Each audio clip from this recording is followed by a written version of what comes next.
In an effort to reduce clutter and make things smaller on the bench, I bought the extension cables and a Yaesu FTX-1 Optima, new from Gigaparts. They were running a sale, and I thought this was a good sale. I'm going to get shed of some equipment, so make sure you're watching the eBay store, the website, and QRZ. I'm going to get shed of some equipment to cover the cost of this, but I really like my FTX-1 field. I could have bought just the amplifier, but it made more economical sense to buy the bundle and then get rid of just the field version or have two. I haven't made my mind up yet. Got some other stuff coming, but let's crack this open and see what we got on the inside. So, nice clean box. All the Yaesu goodies. There's the Yaesu map everybody loves. Yaesu the radio. I feel like it should just be a radio, but whatever. Good heavy-duty power cable. In here, we have the battery. I'm actually going to use this battery for my FTX-1F, the field version. So then I have two batteries for it because this radio is going to be shack mounted. Over here, we have what looks to be little feetsies for the amp. I'm not going to put those on. Some sort of spacer. Not going to put that on. Not going to use that. And I'm not going to use these fuses. But I want to keep them with this stuff. So we'll just leave it down in there. Here's the power cable. Let's open this up. That's nothing. Put all this to the side. And it comes with the head already attached to the radio. Boom is all she wrote. Whoa, Weston, knocking it over. Nice, neat radio. Okay. I really like the size of it. The Optima size. It's not bad at all. You know, it's thinner than the 991, and which was my favorite Yaesu radio.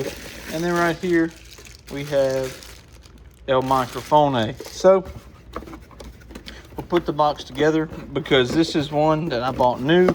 So I want to make sure that I save the original box and all the goodies for it. And make sure everything goes back in nice and neat. I don't plan on getting rid of these radios, especially with a baby. I don't need to be buying and selling as many radios as I have been. So this one is probably gonna live here for a long time. I don't really need this extra power cord. This is going to be for the field head model, but I'll go ahead and keep it out with this stuff and just keep it in the desk. I really like the box. Yaesu always does a good job. Cool box. Let's take a look at the radio. So we're going to start back here in the back. It is 1, 2, 3, 4, 5, 6, 7, 8, 9 inches wide. See how tall it is. Got a big nice fan, tuner port. Right here we have the external speaker port, antenna 2 and antenna 1 for HF operations, and then 440 70 centimeter over here. Big fan of that. Really like the way that came out and how that looks. I really like that you put the USB port on the head, so the head could be mounted to the desk or in the car, and you don't have to run a USB port all the way to the radio. I feel like that's pretty neat. We'll go ahead and get everything powered up and get it turned on. I already had a cable made with power poles. Turn the amp on over here, and we'll check this out.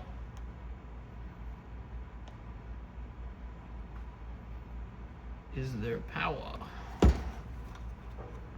Oh no. Oh, there's the feet. I was about to say, it doesn't have the bar for the feet. There it is. Now it does. Okay. Let's see.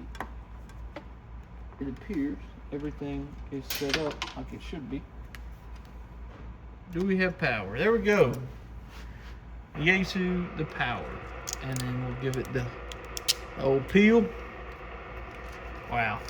You know, I have the F version, but I really do like this radio a lot.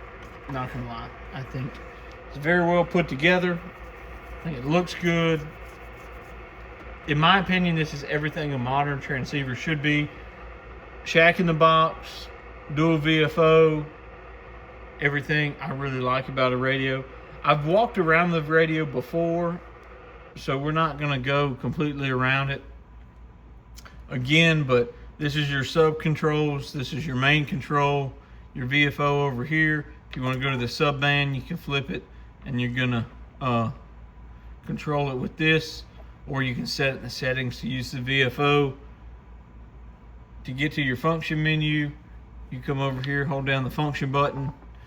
If there was one thing I could change about this, I would have this function button just for like RF power or RF gain. But when you click something in here, let's just go to wherever, Vox delay, whatever. It makes that function button the Vox delay. So once you get out the menu, Super DX is awesome with this radio. Everything works good. You can set up the different displays how you want. We'll get back. Whether you want it like that, like that, like that. I like to keep it on both. I like to see both, but I'm really excited to get to play with this radio and use it. We're gonna set it up. It's to reduce clutter in the shop. So let's go ahead and see if we can't get it mounted and set up and maybe get it programmed. So I guess it's important, I guess I could show this. To dismount the head, pull that forward, and then you have all your connectors, power cable, body connector. I'm assuming that's speaker. I guess you don't have to plug that one in if you want to use the front speakers. We're going to play around with that. Take this little shell off, and there is your BNC connectors. And then now you have your FTX field version. Pretty cool Frankenstein style radio. When you're attaching your remote head cable, you want to make sure, especially when it comes to the coax, you want to go ahead and lock these in here. Now these aren't your traditional BNC posts, I guess you could say. They don't have the like cool-ish termination deals. So these look like mail-ins, but they actually slip over these. So this piece should clamp in something like so. Let's find out. There we go. Whoa, hold up. Okay, so this piece right here, you line it up, it slides in right there, and then you push those in. But what you want to do first is go ahead and get your would-be mail-ins plugged into there, and be careful because it is this is coax, so you want to be gentle with it for sure.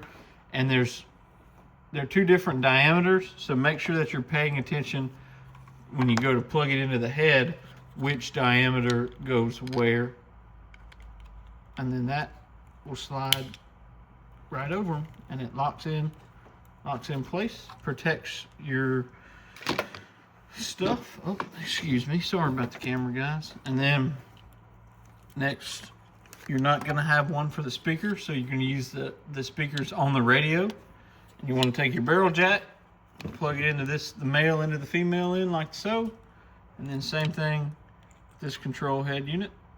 And like all the crazy 8-9 pin connectors, you want to make sure you get them lined up right, flat spot to flat spot, and plug it in like so. I just had to swap these around after looking at the instructions. The fat BNC is for UHF, VHF. The skinny one is for HF. So make sure you pay attention when you plug those in. Okay, so right here we have the head, and we want to make sure we get it plugged in how we wanted to. You can see I have this mount right here, and what we're going to do is we're going to go ahead and thread the head unit onto the mount. And once again, this is all to reduce clutter. So we want to turn it sideways. We have the remote kit, and we want to go ahead and plug it in. We'll plug in our power cable just like so. We will now plug in our control head cable just like so. And then the two RF ports being C connectors. And you want to go make sure that the fat one with the bigger diameter goes on the bottom. And now we just screw to tighten.